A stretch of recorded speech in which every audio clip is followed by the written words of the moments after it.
የዛሬው ርዕሴ በሐቅ ላይ የተሰበሰበ ጀማዓ በሚል ይሆናል። አላህ ሱብሓነሁ ወተዓላ መለያየትን ሲያወግዝ አንድነትና ኅብረትን ደግሞ አጥብቆ አዟል። የእዝነቱም ክሩም እንዲህ ይላል፣ ወዕተሲሙ ቢሐብሊላሂ ጀሚዓን ወላ ተፈረቁ። የአላህን የማመድ ገመድ ሁላችሁም ያዙ አትለያዩም። አልኢምራን ቁጥር 103። ቅን ተገዢዎች የአላህ ባሪያዎቹ በኢባዳ ተግባር ፍጹም አይሰለቹ።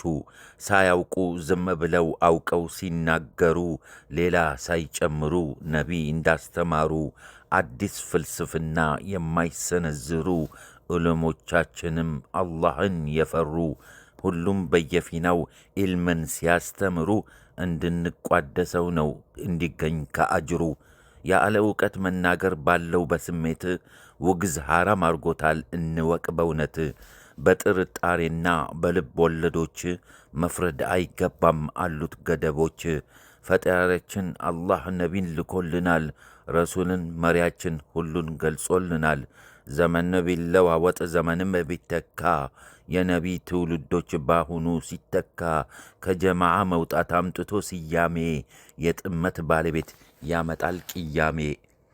ወደ ሐዲሱና ወደ ቁርአኑ ጥቅስ ስገባ አሕመድ፣ ትርሚዚና ነሳኢ ሌሎችም በዘገቡት በሐቅ ላይ የተሰበሰበችን ጀማዓ የስንዝር ያክል የተለየ የኢስላምን ገመድን ከአንገቱ ላይ አወለቀ ካልተመለሰ በስተቀር ብለዋል ነቢያችን ሰለላሁ ዐለይሂ ወሰለም። በቁርአንም ቅኑን መንገድ ለእርሱ ከተገለጸ በኋላ መልእክተኛውን የሚጨቃጨቅና ከምዕመናኖች መንገድ ሌላ የሆነን የሚከተል ሰው በዚህ ዓለም በተሾመበት ጥመት ላይ እንሾመዋለን፣ በመረጠው ላይ እንተወዋለን፣ ገሃነምም እናገባዋለን፣ መለሻይቱም ከፋች። አልኒሳ ቁጥር 115። ወሰላሙ ዓለይኩም ወረሕመቱላሂ ወበረካቱሁ።